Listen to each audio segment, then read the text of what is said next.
Gaafattan nagaan isiniif haa baay'atu. Kun tuutoriyaalii sooshaal anthropology irratti afaan saba guddaa, afaan saba bal'aa, afaan Oromootiin isiniif kennamaa jirudha. Egaa sooshaal anthropology'n freshman koorsii akka common koorsiitti yuunivarsiitiiwwan biyya keenyaa keessatti argaman dabalatee dhaabbilee barnootaa olaanoo keessatti barattoota jalqaba yuunivarsiitii join godhaniif kan kennamudha. Nus tuutoriyaalii isiniif hojjechaa jirra. Tuutoriyaalii faanaan aan Oliyaad Baratichadha yuunivarsiitii Finfinnee Kolleejjii Seeraarra. Unit 3 irra jirra. Unit 3 paartii tokko laallee jirra. Amma immoo paartii itti aanudha kan laallu jechuudha. Paartii kana cultural unity and variations kan jedhurra eegallee itti fufna jechuudha. Hamma dhumaatti nafaana ta'a. Miidiyaa keenya faaraa walii taatan YouTube channelii keenya subscribe gochuu akka hin daganne please. Kana si yaadachiisa yeroo hunduma. Cultural unity. Aadaa wanti tokko taasisu jira, wanti immoo adda adda taasisu jira jechuudha. Isa sana ilaalla amma sab-toopikii kana jalatti. Universality dha tokko, generality dha, particularity of culture. Konseptiiwwan sadiin kana ilaalla jechuudha. Duraan dursine. Universality gaaf jennu maal jechuudha jaallattoota miidiyaa dirree barnoota. Our cultural traits can span across all cultures jechuun cultural trait yookaan elementii ta'an biyya hundumaa keessatti yookaan aadaa hundumaa keessatti tokko kan ta'an jechuudha. Fakkeenyaaf maatiidha kanaaf fakkeenya gaarii kan ta'u faamiliidha. Family system qabadhaa qormaata irratti ni danda'a. Family system akkuma isin jedhu wanta sirra PowerPoint kanarra hin jirre afaaniin dubbachuu danda'a. Sirriitti qalbiidhaan dhaggeeffadha. Familiin agreementiin yeroo tokko dibeetiin hin jiraata baay'ee. Familiin cultural universalii dha moo cultural universalii miti kan jedhu anthropologistoonni wal falmu garuu azalatti fakkeenya gaarii kan isaan kennan still family systemii dha jechuudha. Family systemii amma aadaa kam keessa iyyuu jira. Sirni maatiin jechuudha. Biyya kamuu jedhan maatiin jira. No matter where you choose to travel and explore, you will find the above things. Wantoota armaan gadii kana argachuu dandeessu. Biyya kamuu gaaf dhaqxan fakkeenya kan sittanu family jechuudha. Generality dha kan biraan generality.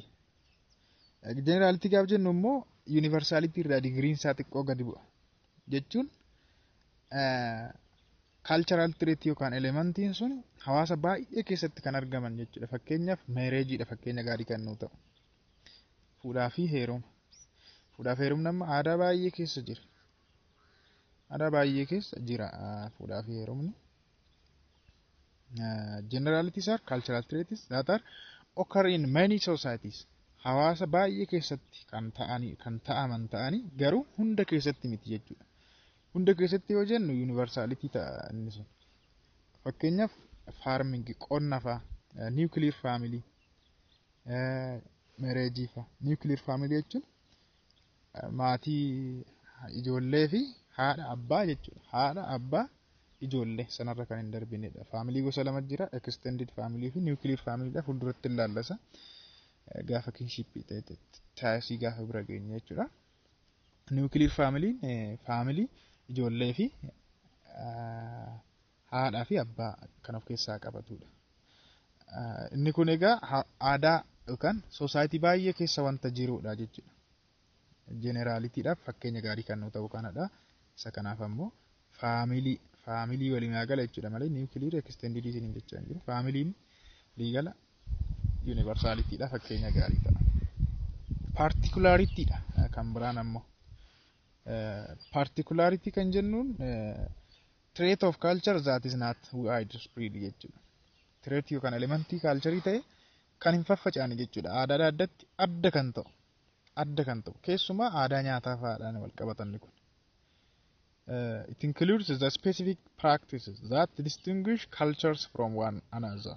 What is appealing to it in one society may be considered unbelievable in another. For example, donkey meat in Ethiopia. Fakkeenyaaf aadaa nyaataa kan isin jedhe keessa foon harree yommuu fudhattanii Itoophiyaa keessatti nyaatamu mitire. Gonkumaa addaatti godhamuunis hin danda'amu utuma baratame natti fakkaata. Nyaatamus Chaayinaan faanti immoo foon harree nyaatu aadaa isaaniiti gaa. Kanaaf inni kun paartikulaariidha jechuudha. Eenyuuf cultural trait as keessatti ilaalle kun foon harree nyaachuun kun warra Chaayinaatiif paartikulaarii ta'uusaa argisa jechuudha. What is appealing to it in one society? Society tokko keessatti wanti nyaatamu may be considered unbelievable in another society. Society biraa keessatti immoo gonkumaa kan hin nyaatamnetu jira jechuudha. Kan uffannaas ta'uu danda'a. Maal jechuu keenya qofa particularity gaafa jennu cultural traitiin sun particular to that culture jechuudha. Aadaa sanaaf particularii kan ta'e aadaa biraa keessa kan hin jirre jechuu keenya. Well, evaluating cultural differences. Cultural differences. Garaagarummaa aadaa maal gochuu gamaggamu sabtoopikii jedhudha. Jalatti immoo kan laallu. Gaaf kana konseptiiwwan nuti ilaallu konseptii gurguddaan ethnocentrism ilaalla. Ethnocentrism jechuun waan ofii qofa jaallachuu, aadaa ofii qofa, afaan ofii qofa, saba ofii qofa.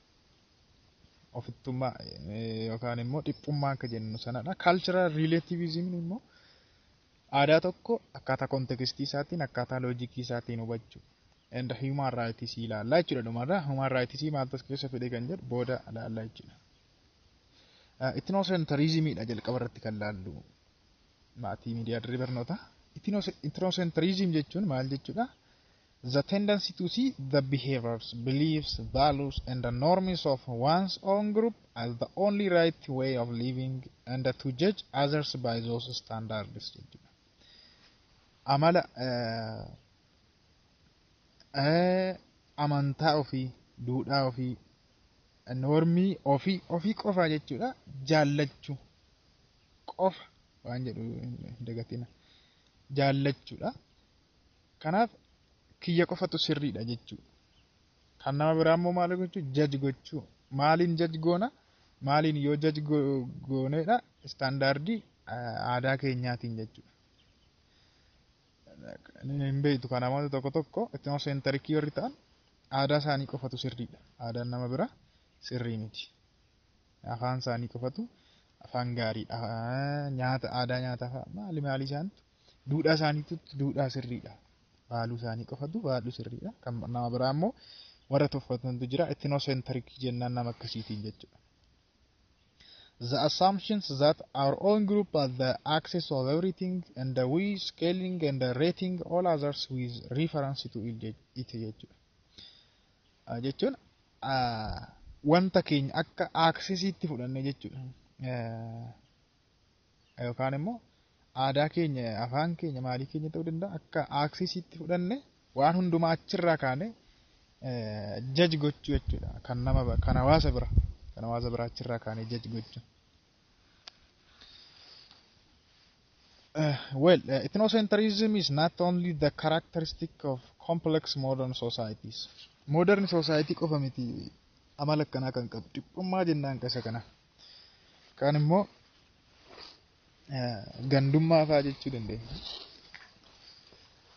Modern society keessatti yeroo baay'ee kan mul'atu mitiire. Warra guddanne jedhan aadaa keenyatu sirriidha. Aadaan fakkeenyaaf aadaan sirriidha. Aadaan saba tokko keessaa saba Amaaraa keessa aadaan yookaan duudhaan keenya kun sirriidha. Duudhaan saba Oromoo wanta akkana jedhamu kun irreechi wanti jedhamu kun sirrii miti jedhanii gaafa yaadan ethnocentric ta'aa jiru. Akkasuma immoo Oromoon fakkeenyaaf ayyaanni warri uummatni kibbaa kabaju kun sirrii miti jedhee gaafa judge godhu kan ofirra dhaabatee jechuudha. Kan ofiitiin madaalee jechuudha. Kan namaa gaaf kuffis ethnocentric ta'a jechuudha. Garaaf modern society keessatti baay'ee kan mul'atu warra qaroomni ofiin jedhan keessattidha. Garuu people in a small society keessatti illee ni mul'ata. Hawaasuma xixiqqoo keessatti relatively isolated societies are also ethnocentric in their views about outsiders. Outsiders jechuun alleen warra alaa dhufan keessummoota ilaalchi isaan qaban ethnocentric viewdha jechuudha. Ethnocentricidha. Fakkeenyaaf namoota isolated society warra ta'an keessaa naannoo bosona Koongoo, Amazon fa'aa warra jiraatan yoo fudhanne aadaa biraa namoota aadaa biraa keessaa dhaqan gaafa argan maanni waan akkanaa baay'ee aaru jechuudha. Hamma ajjeesutti illee ga'u. Asuma biyya keenya keessas immoo hin jira jedhama. Uummattoota kibbaa keessa baay'ee kan si balaaleffatan gaafaati. Just qullaa deemuun fakkeenyaaf isaaniif aadaa isaaniiti. Gaafa uffata uffattee amma gaasiif qullaa deemuun arsafuudha. Aadaa keetii miti. Isaaniif garuu sirriidha. Ati amma jaj gochuu hin dandeessu. Aadaa qullaa maaliif deeman jechuu hin dandeessu. Isaaniif sirriidha waan ta'eef. Kontekstii isaatiin aadaan kamuu kan laallamu waan ta'eef. Isaan garuu amma si ajjeesutti ga'uu danda'u. Namoonni sun ofii isolated society amma si ajjeesutti ga'uu danda'u. Sababni isaas ethnocentrismidha. Aadaa biraa hin fudhatan jechuudha. It is cultural universal. Maaliif akkana jennee aadaa keenya fudhannee akka central point itti aadaa keenya fudhannee aadaa hundumaa aadaa keenya fakkaachuu qaba. Yoo aadaa keenya fakkaatu ta'e sirrii miti gaaf jennuudha jechuudha. Kanaaf cultural universal kan jennee. The positive aspects of ethnocentrism has to do with the protection that can be provided for a culture. Positive aspect illee qaba. Faayidaa qaba jechuudha. Miidhaa qofa miti. Kan vaayisii qofa miti. Faayidaa illee qaba ethnocentrismiin. Faayidaan isa tokko aadaa keenya sana protect gochuudhaaf eeguudhaaf nu gargaara. Jechuun aadaa keenya irratti muciccennee akka hafnu aadaa keenya akka hin ganne aadaa saba biraa akka hin fudhanne nu gargaara. Ethnocentrism gaafa ta'an. Lammaffaa immoo it can help maintain the separation and the uniqueness of cultures jechuudha. Aadaan keenya sun fakkeenyaaf kan jedha ishee nuti ethnocentrism miti. Saba biraa hin kabajne aadaa isaanii hin kabajne aadaa keenya gaggeeffanna nu. Fakkeenyaaf akkasiniif galu jechuudha. Barumsa kan barachaa jirru siyaasa yookaan waan biraa miti. It can help maintain the separation and the uniqueness of cultures. Jechuun aadaan suni akka inni citee akka unique ta'e adda ta'e akka turu jechuudha. Uniqueness aadaa tokko maintain gochuudhaaf itti fufsiisuudhaaf jechuudha. Unique ta'e homtuu otootti alaa otootti hin seeniin jechuudha. Amma aadaa ethnocentrism namni tokko aadaa biraa hin jibbamnire. Aadaa biraa hin fudhatu waan elementiiwwan aadaa biraa keessaa dhufan hundumaa hin jibbaa kan ofii qofa jaallata gaafa san aadaan isaa akka gaariitti itti fufaaf jechuudha. Citee kophaatti itti fufuu danda'a aadaan isaa. Kanaaf faayidaa amma kana faayidaa xiqqoo hin qaba jechuudha. Ethnocentrism taasisan hin jechaan jiru immoo. Ethnocentrism ta'uun faayidaa isaarra miidhaa isaatu baay'ata. Well, kan biraan kan laallu cultural relativismidha. Cultural relativism maqaa isaarraa akka hubattan culture is relative to that society jechuudha. Society sanaaf akkuma isiniin jedhee aadaan isaa aadaa isaati. Aadaan isaa isaaf gaariidha. Gaariidha jennaan hordofe. Kanaaf jibbuu hin qabnu. Culture akka maalitti hubachuu qabna? Akka kontekstii isaatti ilaaluu qabnaadha. Stated that cultures differ so that cultural trait, act or idea may has no meaning but it is meaning only within its cultural setting jechuudha. Fakkeenyaaf aadaa akkamii isiniin jedhu irreeffachuu haa jennu fakkeenyaaf irreeffachuu aadaa moo amantaadha isa fakkeenya isinii kaasishii waan biraamu irreeffachuun warra uummattoota kibbaatiif hiika hin qabu. Has no meaning hiika isaaniif hin qabu. Garuu Oromoodhaaf hiika qaba jechuudha. Maaliif akka cultural setting isaatti yookaan akka cultural context Oromootti irreeffachuun irrees hiika qabaaf jechuudha. Kanaaf yoo context isaatiin setting isaatiin hin laalin aadaan kamuu hiika dhaba jechuudha. Aadaa keenya qofaan wal bira qabnee yoo laalle. Suspends judgment and the views about the behavior of people from the perspective of their own culture jechuudha. Yoo judge gochuullee barbaanne akkaataama kontekstii aadaa sanaati. Perspektiivii aadaa sanaatiin ta'uudha qabaata malee standardii aadaa keenya keessa jiru hin ta'uun qabaatu. Every society has its own culture mitire. Hawaasni kamuu aadaa mataasaa qaba which is more or less unique. Aadaan kun immoo adda addadha jechuudha. Uniqueidha hundisaayyuu jechuu hin dandeenya. Every culture contains its own unique pattern of behavior which may seem unline or unknown to people from other cultural backgrounds. Aadaan kamuu kan inni of keessaa qabu patternii akkamii ta'e unique ta'e patternii addaa of keessaa kan qabudha. Wanti aadaa san keessatti argamu immoo nama biraatiif keessummaa nama ta'e allaan keessummaadha jechuudha nama biraatiif waan hin baramneedha. Nama keessummaa gaafan jedhu as keessatti nama cultural background biraa qabuuf jechuudha. Akkuma isiniin jedhe aadaan sabni uummattoota kibbaa hordofu Oromoodhaaf annaa'uun allaanii ta'uu danda'a. Waan keessummaa ta'uu danda'a jechuudha. Waan hin baramne ta'uu danda'a. Isaaniif garuu hiika qaba.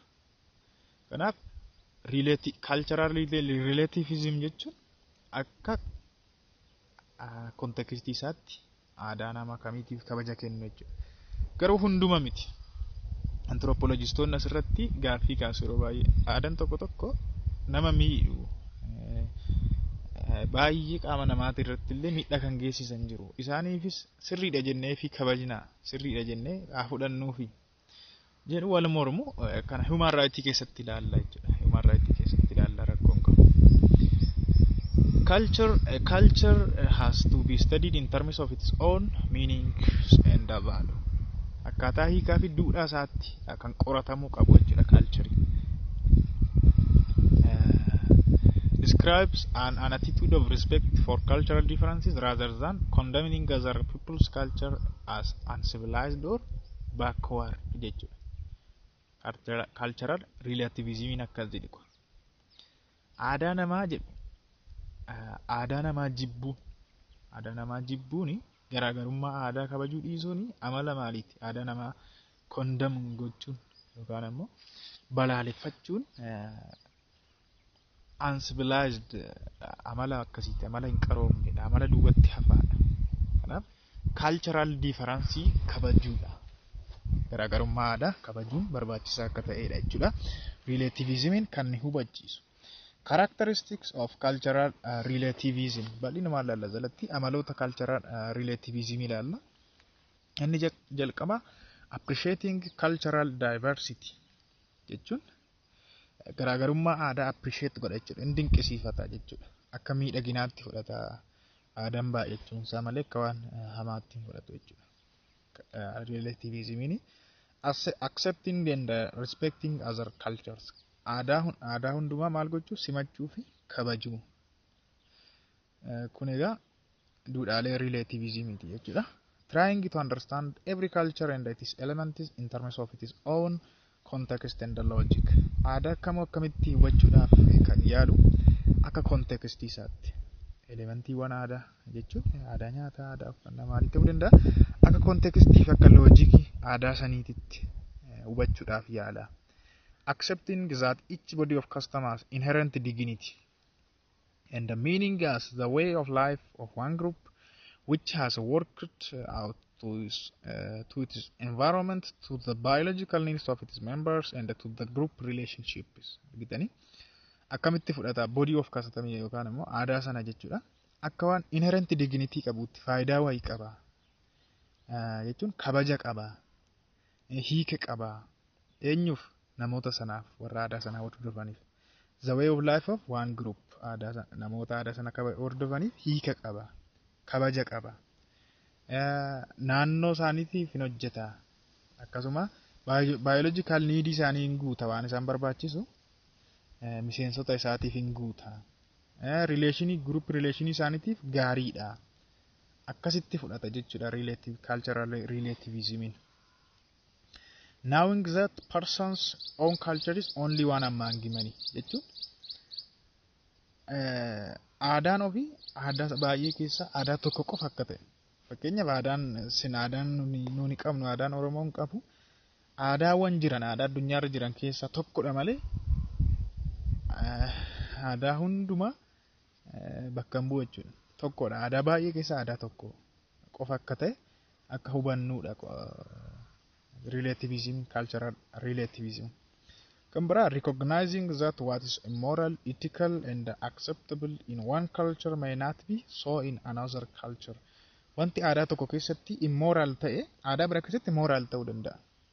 Fakkeenyaaf foon harree nyaachuu akkuma isiniin jedhe nu biratti immoralidha, garuu chaanota biratti moralidha. Ethical wanti ta'e tokko nu biratti sirrii wanti ta'e nama biraa biratti fakkeenyaaf uffata uffachuun nu biratti sirriidha. primitive society tokko keessatti garuu uffata uffachuun unethically sijjeessuu danda'u gaafa uffata uffattee si argan. Waan nu biratti fudhatama qabu tokko society biraa biratti fudhatama dhabuu dhiisuu danda'a. Cultural relativism waan akkasii dhagaa. Amma human rights ilaalla jechuudha. Human rights kan inni challenge godhu cultural relativism kanaani jechuudha. Maaltas keessa fidee kan jenne mata duree kana. Cultural relativism akkuma isin jedhe egaa aadaa kontekstii isaatiin ilaaluu qabna. Aadaan nuufii kan qabu yoo ta'e namoota isa hordofan sanaaf aadaan tokko namoota warra aadaa sana hordofaniif hiika qabaadha mitiire. Haa ta'u malee aadaan tokko hawaasa isaanii irratti miidhaa kan geessisan jiru. Fakkeenyaaf kittaana dubartootaa fa'aa waan akka enslavement fa'aa daldala garbaa fa'aa ta'uu danda'a. Fakkeenyaaf namoonni tokko hawaasni tokko aadaa keenya namoonni yommuu hin jedhu hawaasa jechuu kootiif nama yommuu jedhu hawaasa jechuun namni tokko aadaa qaba jechuudhaaf nama lamaaf isaa ol ta'uu danda'a qabaasiniin jedheera miti. Hawaasni tokko aadaa kooti aadaa keenya jedhee otuu wal gurgure gabaa wal dhaabe mootummaa waan cal jedhu isinitti fakkaata human rightiin mirga namaatti bu'eera waan ta'eef mootummaan gaafsan gidduu gala jechuudha. Just relativism hin hojjetu jechuudha gaafsan. Cultural relativism gaafsan hin hojjetu. Maaliif seera cabseera waan ta'eef seera maali seera uumamaa yookaan immoo human rights mirga dhala namaa itti bu'eera waan ta'eef jechuudha. Human rights are rights based on justice and morality beyond and superior to particular countries, cultures and religions. Human rights kan jennuuni right yookaan mirgoota akkamiiti haqummaa irratti kan hundaa'anii fi morality irratti kan hundaa'an ta'anii beyond and superior gaaf jennu biyyaa ol kan ta'e seera biyyi qabdu ol. Biyyi seera akkamiitu baaftu isaa olidha isaan human rightiin kuni kaalcharii fedheen ol kan ta'an amantaa fedheen ol kan ta'anidha jechuudha human rightii mirga namummaa inni jennuun kun. The idea of human rights challenges cultural relativism. Amma gaa akkamitti akka challenge godhan isinitti himaa jechuudha. Akkamitti akka challenge godhu. Fakkeenyaaf hawaasni tokko akkuma isiniin jedhe wal gurguruu danda'a daldala garbaa. Garuu human rightiin gaafsa challenge jedhu. Isaaniif sirriidha jedhee challenge jedhu. Madeessu faatu ta'e walee miidhu. Fakkeenya mana amantaa keessatti utuu nama akka hojjete tokko nama seera quraanaa yookaan seera macaafa qulqulluu cabse tokko hin ajjeefnatu jedhanii abbootiin amantaa human rightiin challenge jedhu gidduu gala. Isaaniif sirriidha cultural relativism kabajuu qabna jedhee challenge jedhu human rightiin jechuudha. Amma kana yoo jenne human rights includes mirgi dhala namaa egaa waan armaan gadii kana of keessaa qabata. The right to speak freely bilisummaadhaan haasa'uu. The right to hold religious beliefs amantaa ofii bilisummaadhaan gaggeeffachuu without persecution jechuudha ari'atama tokko malee. And not to be murdered ajjeefamuu dhiisuu injured miidhamuu dhiisuu or enslaved garbatti gurguramuu akka garbaatti gurguramuu dhiisuu fi imprisoned without charge yakka malee hidhamuu dhiisuu kun mirga dhala namaati mirga jiraachuuti jechuudha. A doctrine of universal human rights emphasizes on the rights of the individual over those of the community jechuudha. Kan inni irratti emphasize godhu mirga tokkoon namaa jira hawaasa keessa jiraatanii irratti. Itinoogiraafonni objektiivii ta'uu qabu, accurate, sensitive ta'uu qabu gaafa maal qoratan. Gaafa aadaa saba tokko qoratan itinoogiraafota ilaallee turre namoota hawaasa tokko keessa jiraachuudhaan waa'ee hawaasa sanaa aadaa isaanii, aadaa uffannaa, aadaa nyaataa, aadaa maalii isaanii diippilii warra qoratan diiteeliidha jennee turre itinoogiraafonni warra akkasiidha.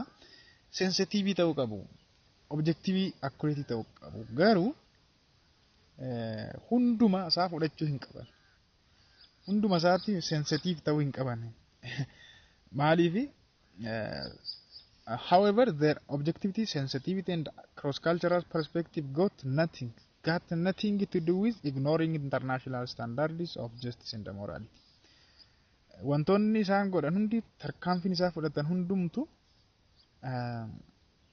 kan international standard itti bu'u international human right itti bu'u hin qaban jechuudha. Seera mirgi dhala namaati irratti convention jiru mitiire. Isaan cabsuu akka hin qabne itti ta'uu qaba malee bakka sensitive ta'uu qaba, hundumatti dhiyaachuu qaba. Isaaf sirriidha waan ta'eef jedhanii waan hundumaa gochuu hin qaban jechuudha. Even waan gadhee argan report gochuudha qabaatu. Mormuu ni qabaatu jechuudha. Hawaasan barsiisuuf dhama'uu qabaatu malee calma jechuu hin qaban jechuudha. Fakkeenyaaf kittaanaa dubartootaa fa'aa yoo argan hawaasa saniif sirriidha silaa jedhanii aadaa isaaniitti bakka irra darbuuf hin qaban jechuudha. Well, culture change ilaallee xumuraatu. Tooraalii keenya culture change jechuun aadaan hin jijjiirama yeroo yerootti. Daayinaamikiidha maaluma isaati. Culturing one thing. Culture change can occur as a result of the following mechanisms. Karaa armaan gadii kanadha aadaan kan jijjiiramu. Karaan tokko diffusionidha. Diffusion jechuun aadaan yemmuu itti ergifatamu jechuudha. Elementii aadaa tokko yemmuu saba biraarraa itti ergifannu diffusion jedhama. The process by which cultural elements are borrowed from another society and are incorporated into the culture of the recipient group jechuudha. Recipient group jechuun fakkeenyaaf nuuni saba Oromoodhaami aadaa saba Gumuzii itti ergifanne jechuudha. Yookaan borrow goone recipient groupidha nuuni. Gaafa sana aadaan diffuse ta'eera jenna. Diffuse ta'eera. Diffusion of culture jechuun aadaan tokko elementiin aadaa tokko fakkeenyaaf aadaa uffannaa fa'aa ta'uu danda'a. Fakkeenyaaf tokko isinii kaasu uffannaa yeroo gaddaa uffatamu. Uffannaa yeroo gaddaa uffatamu sabni keenya isaa biraarraa kan dhaale keessaa yeroo gaddaa uffata gurraachadhaan kan uffatamu. Aadaan kun eessaa kan inni dhufe fakkeenyaaf Amaaraadhaa yoo ta'e saba Amaaraarraa yoo ta'e borrow goone irra jechuudha irraa ergifannee jirra jechuudha elementii aadaa kana recipientiin nu ta'a. Cultural diffusion jennaan isa kana. Cultural diffusioniin akkaataa lamaanii kan inni raawwatu. Inni jalqaba directidha. Direct jechuun karaa kamiin yemmuu waliin daldalaffaa. Yemmuu wal fuudhinsa keessa wage war on one another yemmuu waraana walirratti labsan yeroo san directimaan wal jijjiirama jechuudha aadaan diffuse ta'a jechuudha. Kan biraa immoo forcedidha. Diffusioniin gosni lammaffaa forcediin ammoo humnaan jechuudha. Humnaan yemmuu irratti fe'amu fakkeenyaaf biyyoota Afrikaa koloneeffachaa turan miti warra Awurooppaa kun. Aadaa isaanii biyyoota Afrikaa irratti fe'u humnaan jechuudha. When one culture subjugates another and imposes its customs on the dominated group. Hawaasa koloneeffatan sana irratti yemmuu aadaa isaanii, kastamii isaanii yemmuu fe'anii forcediidhaan jechuudha humnaan. Directiin garuu sababii daldalaatiif, sababii walitti dhufeenya daldalaatiif, sababii wal fuudhan maaliin yemmuu elementiin aadaa tokko gara kaanitti darbuudha. Indirectii kan jennuun immoo when cultural traits move from group A to B to C via group B without any interaction between A and C jechuudha. Indirect karaa sadiin jechuudha diffusion. Tokko directidha, lammaffaan forcedidha, indirectidha inni bira. Indirectii kan jennuuni fakkeenya gaarii kan isinii ta'u social mediaadha. Karaa social media maal baranna? Aadaa Chaayinaa baranna. Aadaa Awurooppaanotaa, aadaa warra dhihaa, aadaa Ameerikaa baranna. Argitanii? Garuu Ameerikaan dhuftee nurratti feene karaa kan baranne? Karaa meediyeemii bira karaa social media barannee jechuudha. Argitanii? Eedhaa gara C'itti kan deemu garuu kallattumaan C miti fidee E'tti kan fe'e jechuudha. Karaa B keessa darbeetu dhufa. Fakkeenyaaf immoo karaa kan bira mishinariin Awurooppaa tokko aadaa Ameerikaa utuu nu barsiise yookaan aadaa saba isaa utuu nu barsiise ta'e meediyeemii biraa keessa darbeetu kan baranne indirect diffusion jennaan isa sana. Acculturationidha kan biraan cultural change. Acculturation jechuun the exchange of cultural features that results when groups have continuous first hand contact. Ishee kana jala muradha. Yeroo jalqabaatiif yeroo wal argan jechuudha. Yeroo jalqabaatiif yeroo wal argan cultural element yeroo wal jijjiiran maaltu uumama? Acculturation'itti uumama jechuudha. Aadaa walii baratu jechuudha. Kanaaf inculturationii fi acculturationii akka wal jalaan buune kan hin jedheef kanaaf inculturationiin aadaa ofii barachuudha. Aadaa abbootii ofii, aadaa saba ofii. Maaliifii namni kamuu aadaa wajjin miti kan dhalatu hin barataa jennee turre.